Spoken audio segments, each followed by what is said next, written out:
Over the past few decades, tools have been developed that have transformed the way we live. Yet none has advanced as rapidly as artificial intelligence. Today, this tool is present in our lives, helping to create new medicines, detect diseases earlier, accelerate scientific research, improve education, and optimize agriculture and rescue operations. When used responsibly, artificial intelligence represents one of the greatest technological advances in our history. However, any powerful tool can also generate unexpected consequences when used without limits, without rest, or without conscious intent. The misuse of these technologies not only affects our productivity, it is impacting our biology and mental health in ways we are only just beginning to understand. In this documentary, we will analyze 6 of the risks currently commanding the attention of researchers and healthcare professionals. We will talk about social media addiction and loneliness, technostress, the phenomenon known as doom scrolling, sleep disruption caused by constant screen use, the progressive loss of our cognitive autonomy when we delegate too much to artificial intelligence, and finally, digital burnout, a problem many specialists already consider one of the most significant adaptation diseases of our time. At the end of this video, you will find a link in the first pinned comment to download a free companion workbook. In it, we have gathered the main recommendations developed by international organizations and health professionals to help you identify these problems, understand how they affect the body and mind, and begin to develop healthier digital habits. 1. Social media addiction and loneliness. Paradoxically, we have never been so connected and, at the same time, so lonely. Social media was created to bring us closer, share experiences, and facilitate communication.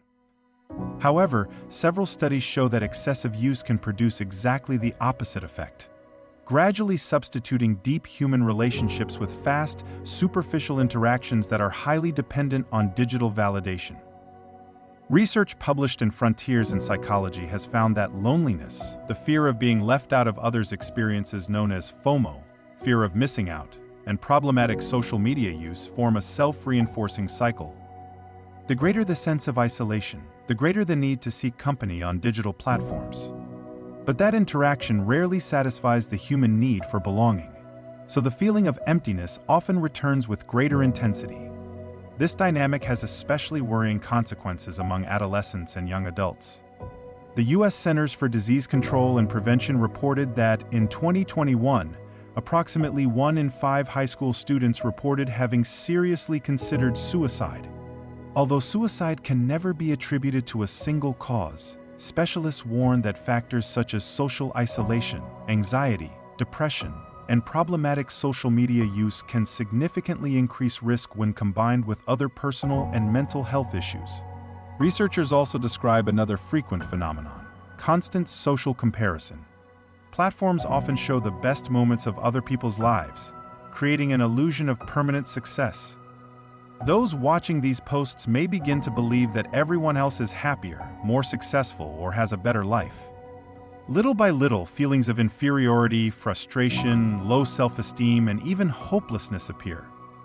The professional's recommendation is not to abandon social media entirely, but to regain balance. The World Health Organization, the American Psychological Association, and numerous specialists recommend implementing digital detox protocols, strengthening face-to-face relationships, setting defined times for device usage, preventing social media from replacing family time, and seeking professional help when sadness, anxiety, or isolation persists for several weeks or interferes with daily life. The most important thing to remember is that no artificial intelligence, no platform, and no social network can replace the human need for authentic connection. Our brain still requires real conversations, affection, human contact, and meaningful relationships to remain healthy. 2. Technostress. When the brain thinks everything is an emergency. Have you ever felt that your phone won't stop ringing, that emails arrive while you are replying to messages, that new tasks appear before you finish the previous ones, and that, even after turning off the computer, your mind keeps working? That state has a name: technostress. What for many years seemed simply like a lot of work is now recognized by numerous researchers as a physiological and psychological response triggered by continuous exposure to technology. The problem is not just the amount of information, but the constant feeling that we must respond immediately, be available all the time, and stay updated in an environment that never stops. Specialists explain that when digital interruptions become constant, our body responds by activating the same biological mechanisms it uses to face physical threats. The brain interprets this overload as a dangerous situation. The nervous system releases stress hormones, heart rate increases, breathing accelerates, and blood pressure can rise. Some people experience chest pain, muscle tension, difficulty breathing, digestive problems, or persistent headaches. Various researchers describe that under intense and prolonged stress, the frontal lobe's ability to perform complex functions like planning, reasoning, and decision-making decreases. In other words, our brain begins to react impulsively, as if every notification represented an immediate threat. Scientific literature describes this state as a technological invasion that creates a feeling of being constantly connected, preventing physical recovery. The World Health Organization recognizes that chronic stress represents a major public health challenge. While various hospitals and medical associations recommend establishing clear boundaries between work and personal life, reducing digital interruptions, scheduling periodic breaks during the workday, and setting aside times of the day completely free of screens. Reclaiming rest spaces is no longer a luxury, it is a biological necessity. 3. Doom scrolling. When the bad news never ends. There is a behavior that has become extremely common since the expansion of social media and smartphones. Many people start by checking an important piece of news and, almost without realizing it, spend several minutes or even hours consuming an endless chain of negative information. This phenomenon is known as doom scrolling. Our brain possesses a mechanism called the negativity bias. From a biological standpoint, paying more attention to threats increases the chances of survival. Today, that same mechanism allows algorithms and digital platforms to maintain our attention by showing conflicts, tragedies, economic crises, violence, diseases, or natural disasters. Various studies have found that this repetitive consumption of negative news is linked to higher levels of anxiety, emotional exhaustion, constant worry, and lower life satisfaction. The mind remains in a state of anticipating new problems even when there is no longer an immediate danger. At the same time, another phenomenon appears: social comparison. While some posts show tragedies and conflicts, others present seemingly perfect lives, ideal bodies, economic success, or permanent happiness. Comparing our daily reality with those carefully selected images can generate feelings of inadequacy, frustration, and low self-esteem. Over time, the brain begins to perceive the world as a much more dangerous place than it actually is. Objective reality ends up being replaced by a reality filtered by algorithms whose priority is to keep our attention for as long as possible. For this reason, organizations like UNESCO promote media and information literacy, teaching people to develop critical thinking, verify information sources, and consciously limit continuous exposure to negative content. Specialists also recommend setting specific times to check the news, prioritizing verified sources of information to reduce anxiety, avoiding searches before sleep, and balancing negative information with activities that foster emotional well-being. 4. Sleep deregulation. The rest we are losing. Sleeping has never been as difficult as it is today. Many people end their day exactly as they began it, staring at a screen. The blue light emitted by phones, tablets, and computers reduces the production of melatonin, the hormone that regulates sleep. Consequently, the biological clock begins to drift. We go to sleep later, rest less, and sleep quality progressively decreases, preventing the brain from reaching the deep sleep states necessary for recovery and memory consolidation. Researchers have found that lack of sleep affects practically all important cognitive functions. It decreases attention, worsens memory, hinders learning, reduces the ability to control emotions the next day, and increases vulnerability to stress. In adolescence, this relationship seems to be even more intense because the brain is still developing.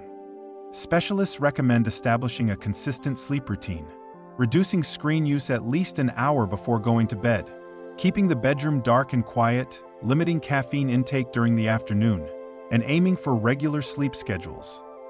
Sleeping well not only improves mood, it also strengthens the brain's ability to handle the demands of an increasingly digital world. 5. The surrender of cognitive agency. Are we stopping thinking? Artificial intelligence has the capacity to perform extraordinary tasks. It can analyze enormous amounts of information in seconds, summarize documents, translate languages, generate images, write code, and even help doctors and researchers find patterns that are difficult to detect. These capabilities represent an unprecedented opportunity for scientific and technological advancement.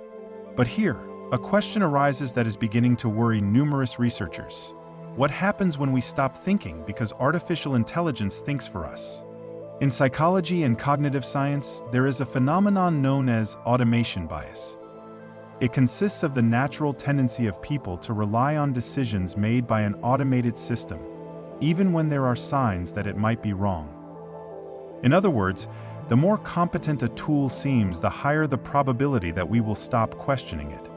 This phenomenon takes on enormous importance in areas like medicine, aviation, justice, engineering, or defense, where a wrong decision can have serious consequences. Various specialists warn that artificial intelligence should be used as a support tool, never as a substitute for human judgment. The professional remains responsible for verifying information, interpreting context, and making the final decision.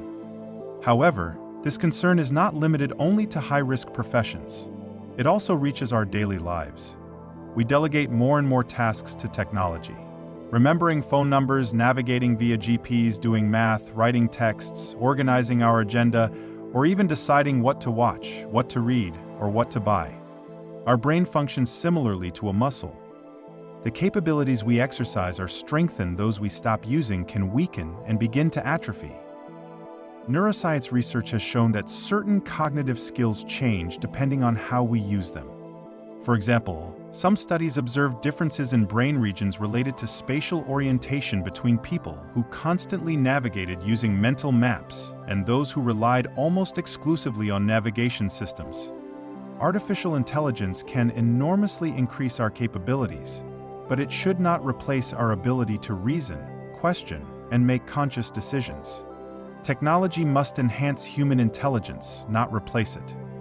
For that reason, numerous researchers recommend maintaining active participation in every process, verifying the information generated by AI, cross-referencing different sources, continuing to learn new skills, and using these tools as assistants, not as permanent substitutes for our critical thinking. 6. Digital burnout, the fatigue that does not disappear. This state receives increasing attention from researchers and healthcare professionals and is usually known as digital burnout. Unlike the physical fatigue we experience after exercise, digital burnout simultaneously affects the mind, emotions, and the body. Continuous exposure to information, interruptions, virtual meetings, social media, artificial intelligence, and electronic devices keeps the brain processing stimuli for practically the entire day. Over time, difficulties in maintaining attention appear, motivation decreases, irritability increases, and symptoms of anxiety, memory problems, emotional fatigue, and a constant feeling of being overwhelmed occur. Some people even find that they are no longer capable of mentally disconnecting, even when they have finished their workday. Various studies describe this phenomenon as a modern adaptation disease. It does not arise from a single event, but from the progressive accumulation of small stressors that rarely allow the brain to recover completely. The World Health Organization recognizes that work-related burnout is a consequence of chronic stress that has not been successfully managed. Although digital burnout can also occur outside the workplace, it shares many of the same characteristics: extreme exhaustion, decreased performance, and a growing difficulty in maintaining balance between digital life and personal life. Specialists recommend incorporating conscious breaks during the day, setting limits for device use, practicing physical activity regularly, protecting rest hours, performing activities without screens, and setting aside time for socializing with family and friends. Far from decreasing our productivity, these habits help the brain recover and maintain healthy functioning. Final reflection. The real challenge consists of learning to use this technology as a tool, without allowing it to end up directing our attention, our time, and, little by little, our way of thinking. Available scientific evidence shows that information overload, hyperconnectivity, compulsive social media use, lack of rest, cognitive overload, and growing dependence on technology can seriously affect our physical, psychological, and mental health. The good news is that all these risks can be reduced when we develop healthy digital habits, strengthen our human relationships, and use technology consciously. In this documentary, we have analyzed only 6 of the problems currently generating the most concern among researchers and international organizations. However, there are many other topics that also deserve attention, such as misinformation, algorithm manipulation, privacy, the attention economy, technological dependence, artificial intelligence fatigue, and the ethical challenges that accompany this new technological revolution. In upcoming videos, we will continue exploring these topics with the same commitment, basing our content on scientific evidence, consulting official sources, and presenting information as clearly and objectively as possible. As a token of appreciation for staying with us until the end, remember that in the first pinned comment, you will find a link to download the free companion workbook for this documentary. In it, we have gathered the main recommendations developed by international organizations, hospitals, universities, and health professionals to help you better understand these phenomena and begin to develop habits that favor your physical, mental, and emotional well-being. Finally, we want to remind you that this content is for exclusively informational and educational purposes. The information presented in this documentary does not replace the evaluation, diagnosis, treatment, or recommendations of doctors, psychologists, psychiatrists, or other health professionals. If you or someone close to you is experiencing intense anxiety, depression, thoughts of self-harm, or any other mental health problem, seek professional help as soon as possible. Asking for help is not a sign of weakness, it is one of the most important acts of self-care we can perform. Thank you very much for joining us, and see you in the next documentary.